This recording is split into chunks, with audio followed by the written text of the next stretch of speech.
Alright guys, welcome back to All Things Outdoors. And today we're going to be exploring one of the common animals around here. Today we're going to be talking about the Five Line Skink, specifically the Southeastern Five Line Skink. So I have a skink in here. Whoa. I have 3 skinks in total, but we're going to only film 2 of them. So we're going to get the other guy because he's a little bit calmer. I think he is this guy. Yes, that's him.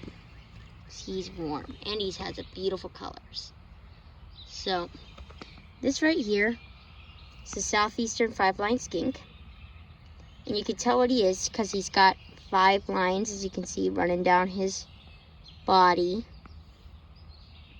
But these lines start to fade with age. As the skinks get older, I had to sneeze, but anyway, these lines they kind of fade as they get older. And as you can see, he is a male, and I can tell that because of his bright red-orange head. So wait for it to focus a little bit.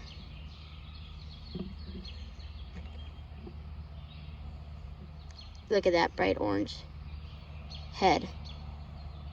Isn't that gorgeous? It's just beautiful. So they call this the Southeastern Five Line Skink because they are native to the southeast. Sorry, let me get a better hold of him. Whoa. Racing around the tank. These are pet skinks. There we go. We got him back. Okay. And you can tell, and be sure to watch this video till the end because you've got lots of interesting animal stuff to show you. Southeastern Five Line Skink. They're native to basically much of the East Coast and interior Southeast. We're in Maryland, so we have them here. And these guys are a native species, and they're just absolutely gorgeous. Look at that coloration on his head. It's the breeding season right now. It's mid to late. It's kind of mid-May, so everything's coming out again now that it's getting warm, and it's the breeding season for these guys. Breeding season extends from May to July, and these skinks are native, and they are what's called insectivores, which means that they eat bugs. Oh, there's a hummingbird over there. I can just barely hear him. Don't know if you can really see him. Zoom in.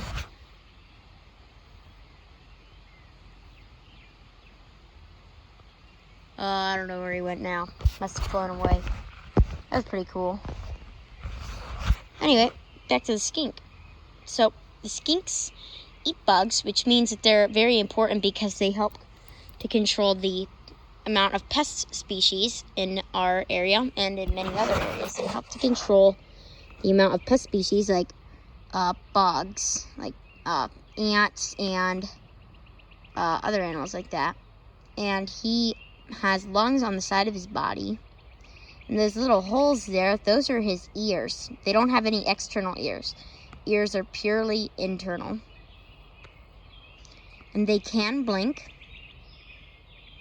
Might be able to make him blink. Come on, buddy, blink.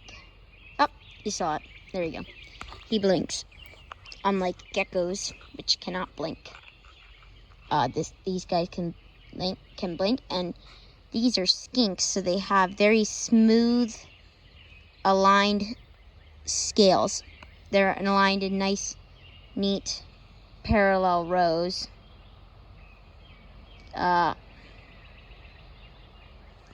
These guys are super important to our area because they help to control the pest species populations.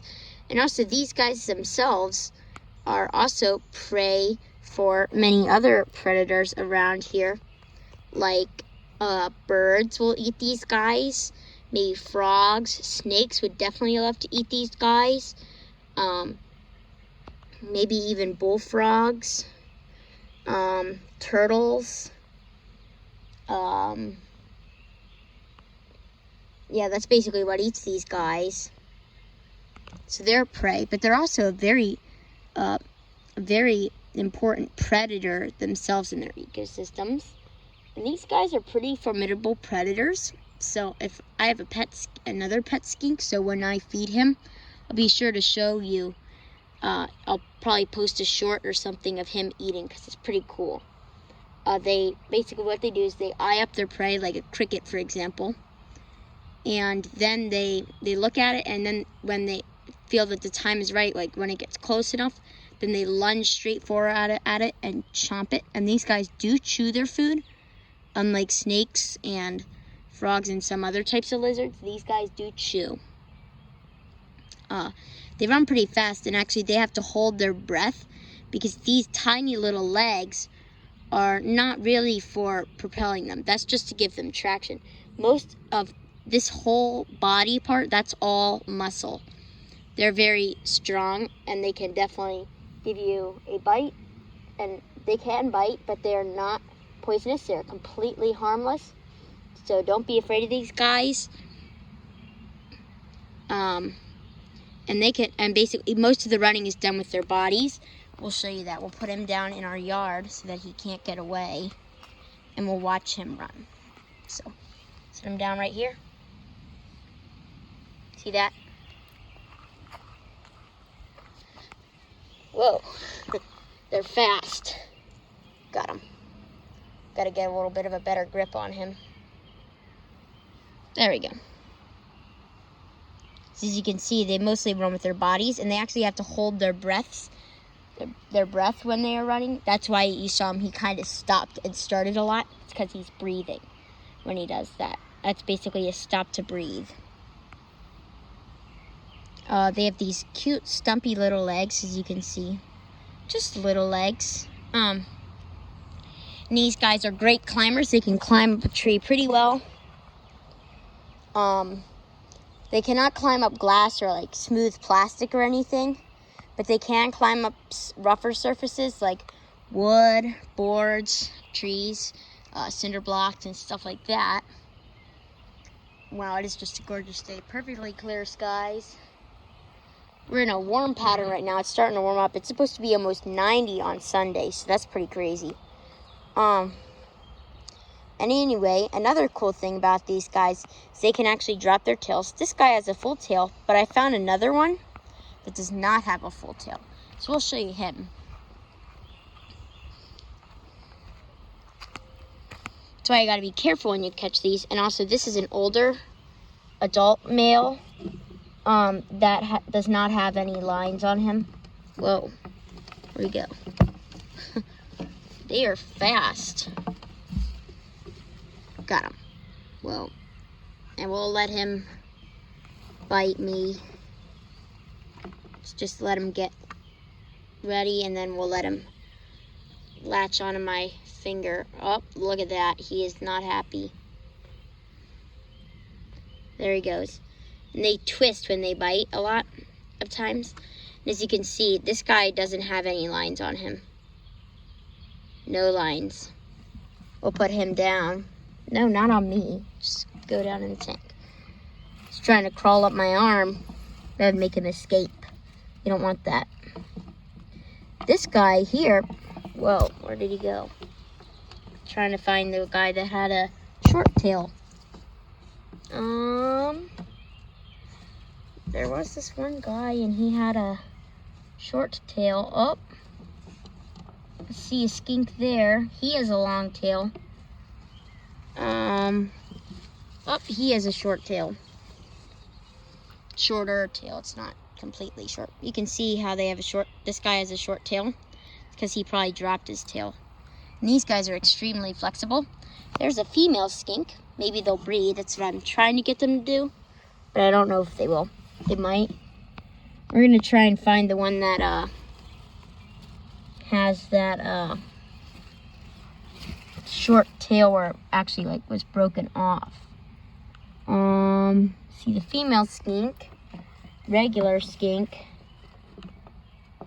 Another regular skink. There should be like 4 skinks. It's hard to keep track of all the skinks. Oh, they burrow down in there. Okay, so probably burrowed down. Oh well, I can't find him. But anyway, these guys can drop their tails. Let's get a hold of our adult male here. These guys can drop their tails, so you got to be very careful.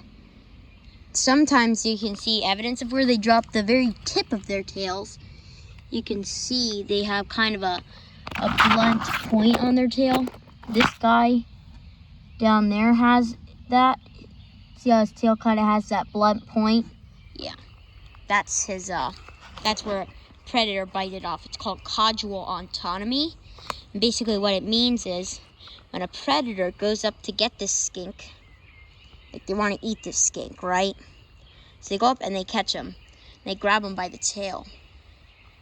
What they can do is they can actually let go of their tails and they can just kind of fall off, and then the tail will continue to wiggle on the ground and it'll just kind of flop there for around 5 minutes, I would say.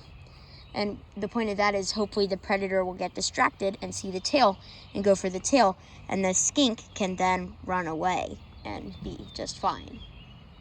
And the tail will then regenerate after a little while. On the babies that have the blue tails, their tails, when they have blue tails, they will only regenerate tails that, the tails will not come back blue, they will come back gray. When they're born, they have blue tails, and you've probably seen the little guys with the blue tails. They're pretty cute. The other skink species here is the Broadhead.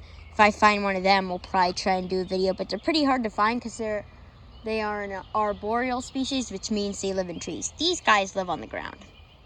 They don't go very high. They can climb up trees, and they will go pretty high, but they don't stay up there for long. They would just go up there to avoid a predator, so these guys don't really climb much. He's beautiful skink. And it's perfectly okay to catch these guys. I will say though, they are very fast, especially when you haven't caught them before. This guy I've caught, so whenever I put him down, he doesn't run nearly as fast as they can run. They can run incredibly fast. And they can turn on a dime, so they're very hard to catch. Once you do catch them, they're pretty cute little guys. I really do love these skinks. One of my favorite lizard species around here. They're the only lizard species around here, actually. You know, I think there's the fence lizard, but I've never seen one. And these guys have very smooth scales, unlike the fence lizard, which has very rough scales. So, pretty cool. And these guys, they can live for quite a while. I think they can live for around 5 years at the most around in the wild. I don't know how long they live in captivity because not that many people have these guys as pets. And the broadheads are the biggest skink species here. And they can grow to be up to, I think they can grow to be up to about 1 foot long. So they're pretty big, but they're arboreal, which means they only live in trees. Sometimes you might see them dart up a tree, but it's not very common. And they're called broad-headed skinks because they have very broad heads. The broadhead skink and the five-line skink are actually almost identical. The only way you can tell them apart is if you look at the scales in between the eye and the mouth. You can't really see it too well, but if you find a skink, I believe the five lines have 5 scales between the nose and the eye, and the broadheads have 6. So that'll be all for today's video. Be sure to like, subscribe, and turn on notifications, and put that down in the comments below saying you did that. We will see you guys on the next adventure. Bye.